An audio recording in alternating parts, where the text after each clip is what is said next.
जय सद्गुरु प्रभु महाराज की ఏమేం పడతలేదు జై సద్గురు బ్రహ్మ మహారాజు కి ఈరోజు వేదికను అలంకరించిన పెద్దలకి మరి అదే నా సోదరి సోదరమణులకి మరి అందరికీ కూడా మా ద్వాదశి వందనాలు చెప్పుకుంటూ అదే విధంగా మా మద్గురులైన పూర్ణానంద కర్ణాటి పాండ్రమ్మ గారికి అదే విధంగా గ్రోలితమైన ఉప్పలంచి కృష్ణమూర్తి నాయన గారికి మరి నా ద్వాదశి వందనాలు చెప్పుకుంటూ ఈరోజు మరి 99 వార్షిక ఆరాధన మన గడ్డియార స్వామిది. నాయన ఉన్నప్పుడు చెప్తుండే ఆయన వైభవము అవన్నీ కూడా మరి అట్లాంటి వాళ్ళకి లేదని ఇంతకుముందు కూడా ఒకసారి చెప్పారు మన పైడికొండ నాయన. ఎక్కడ కూడా ఆశ్రమం నిర్మించాలంటే కాలేదు, పూజలు అయితేనే ఉన్నాయి అని ఒక మాట నాయన ఉన్న రోజుల్లోనే ఆ ప్రస్తావన వచ్చింది. మరి ఆ సంకల్పము మరి గురుమూర్తి ఎందుకు కల్పించిండో ఆ లక్ష్మణకి అది ఇప్పుడు నెరవేరింది. పెద్దలు ఎవరికి కూడా ఏదన్నా అనుకుంటుంది అయింది అనుకో అందరికీ కూడా అది మంచి భావమే. ఎందుకంటే మందిరాలు ఎందుకు కట్టాలి అంటే ఒక్కొక్కరు పరమైతే 99 సంవత్సరాల తర్వాత మందిరం నిర్మించిండ్రంటే ఇంకా కూడా మన బోధ అనేది 10 మందికి వెళ్ళాలి అన్న ఆలోచనతోనే అందరూ మరి మంత్రం బయట పెట్టద్దు, లోపల పెట్టద్దు, అక్కడ పెట్టద్దు, ఇక్కడ పెట్టద్దు అంటే అసలు చెప్పినానికే అవ్వదు. శిష్యుడు వచ్చి శిష్యుడికి మంత్రం నేర్పిస్తే కూడా వానికి అర్థం కాదు. అయితే కృష్ణమూర్తి నాయన ఒక మాట అంటుండే, చిన్నలమైన పెద్దలమైన ఎవరన్నా సరిదిద్దుకోలేనప్పుడు మనం దాన్ని సమభావంతో తీసుకెళ్ళాలి, సమిష్టి భావంతో తీసుకెళ్ళాలి అని. వారు లోపలన్న పెట్టుకొని బయటన్న పెట్టుకొని ఎవరికి అర్థమవుతుంది? ఉన్నోనికే మంత్రం చెప్తే అర్థం కాదు. మంత్రము, మంత్రసారము, మంత్రార్థము, మంత్రభావము, మంత్రముకి ఇంకా అతీత భావము అది ఎవరికి కూడా అర్థం కాని పరిస్థితుల్లోనే ఉంటుంది. కాబట్టి ఎవరు ఏ విధంగా చేయాలనుకున్నారో ఆ విధంగా చేసి మరి శిష్యులు తరించే మార్గంలో పోవాలన్నదే గురువులందరూ కూడా చూడడము మంచి అభిప్రాయము. మరి అదే విధంగా మరి పెద్దలందరూ కూడా ఎవరు తప్పుగా భావించొద్దు, అన్యదా అనుకోవద్దు. ఎందుకంటే చెప్పాలని గురుమూర్తి పలికిచ్చినాడు, నేను చెప్పేసినాను. ఎందుకంటే ఎరకలకు వస్తే ఊరుకోదు, బయలట్లు ఉంటుంది. ఎరకలకు వస్తూ ఊకుంటుందా? ఎందుకంటే ఎరకని ఎరిగి మానన్నారు కదా, ఎరకని ఎరుగుతున్నాం. అన్ని గురువులు చేసే పనులు అంటే ఎవరు చేసే పనులు అన్నీ ఎరిగి కూడా ఎరకని మాను అన్నారు. కాబట్టి అప్పుడప్పుడు మనం సర్దుకుపోతూ ఉంటేనే ఈ మార్గం అనేది ఇంకా కొంతమందికి అంది మరి తరతరాలు నడవాలి. కాబట్టి మనం అందరినీ కూడా దృష్టిలో పెట్టుకొని నడవడము మన మంచి మార్గము. మరి ఎవరు చెప్పినా అందులోని మంచి తీసుకోండి, చెడు వదిలిపెట్టమని మా గురువు గారు. వేరే గురువు ఉన్నా కూడా నాకు ఇంతే బోధొచ్చమ్మా, నాకు ఇంతకంటే ఎక్కువ అంటే చెప్పని ఒప్పుకొని మా గురువుకు మళ్ళీ ద్వాదశి వందనాలు చెప్పుకుంటూ. ఎందుకంటే ఒక గురువు ఉన్నప్పుడు ఇంకో గురువు దగ్గరికి వెళ్తే ఒక గురువు ఒప్పుకోడు. కానీ మా అమ్మగారు మంచిని తీసుకోమ్మా, చెడుని విడిచిపెట్టు, ఏ గురువు దగ్గర కన్నా వెళ్ళు అన్న ఆమె సద్భావానికి నా ద్వాదశి వందనాలు. అదేవిధంగా కృష్ణమూర్తి నాయన గారు కూడా ఒక మాట చెప్తుండే, ఈ గ్రామాలు ఈ పల్లెలు ఇవన్నీ కూడా ఆయన నన్ను తీసుకుపోయి నేర్పించిన విధానము అవన్నీ కూడా. అయితే ఎవరు ఏమి చెప్పినా అందులో మనం మంచి తీసుకోవాలి. అంటే ఇప్పుడు దాకా సభ నడిచింది, మరి జంగల్ నాయన నోట్ల ఇంట్లో ఈరోజు నేను విన్నాను. ఖచ్చితంగా పరిపూర్ణ బోధనే చెప్పాలి అన్న మాట నాకు చాలా నచ్చింది. ఎందుకంటే ఎన్ని సంవత్సరాలు అయింది అంటే ఉపదేశం తీసుకొని నాకు 30 సంవత్సరాలు అయింది అంటాడు ఒక ఆయన, 20 సంవత్సరాలు అయింది అంటాడు, ఒక ఆయన 15 సంవత్సరాలు అయింది అంటాడు. ఇప్పుడు మేము వచ్చే 17 సంవత్సరాలు అవుతుంది.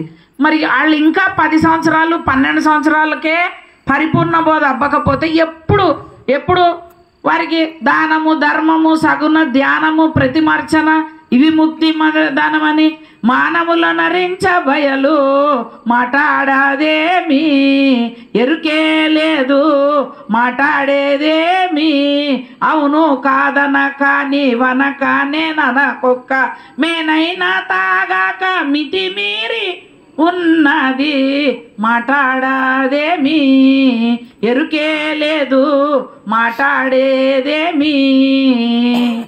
మరి ఎరుకే లేదు కదా, అది ఎట్లా మాట్లాడుతుంది? ఎవరు మాట్లాడుతున్నారు, ఎవరు చెప్పిస్తున్నారు, ఎవరు అనిపిస్తున్నారు, ఎవరు చూపిస్తున్నారు? ఇదంతా కూడా ఏమి అంటే మాయ. మాయ తెలియరాదు.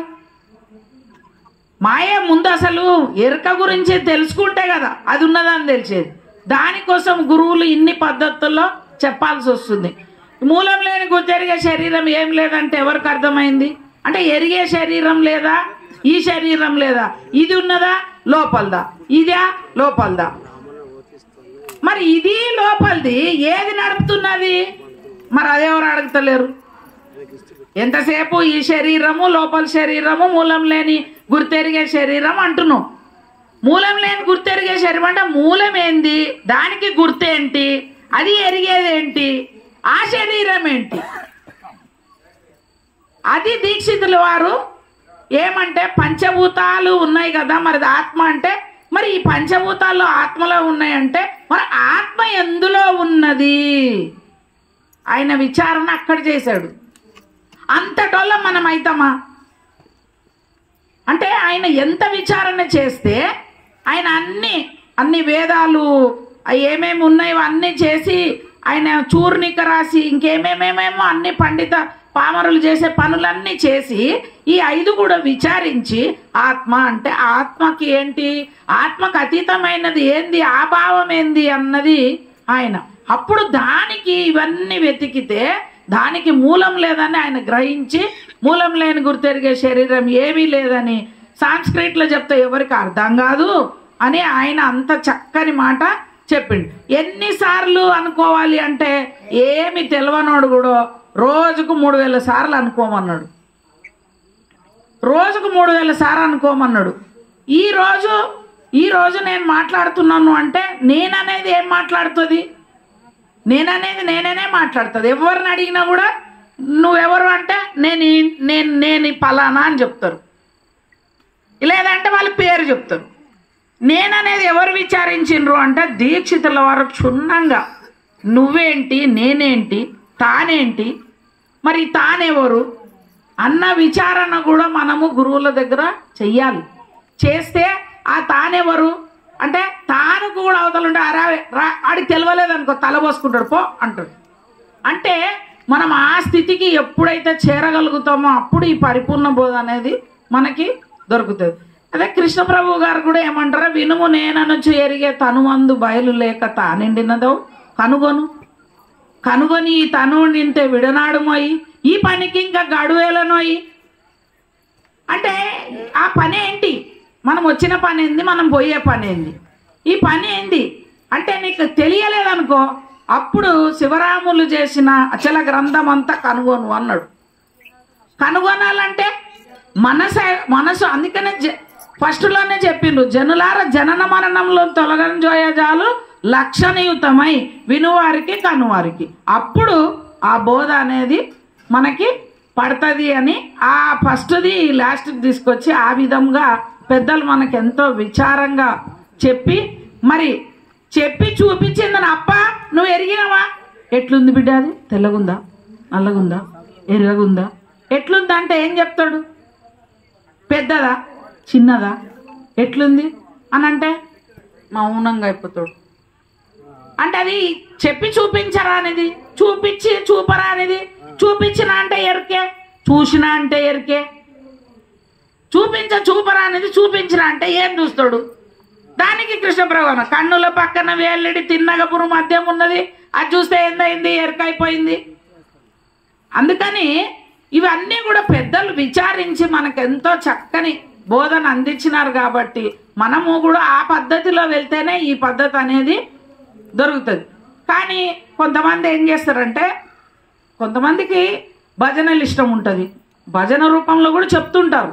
ఆ మంచిని తీసుకోవాలి మనం. కొంతమంది పాటలో చెప్తారు, దాంట్లో తీసుకోవాలి మంచిని. కొంతమంది మాటల రూపంగా చెప్తారు, తీసుకోవాలి.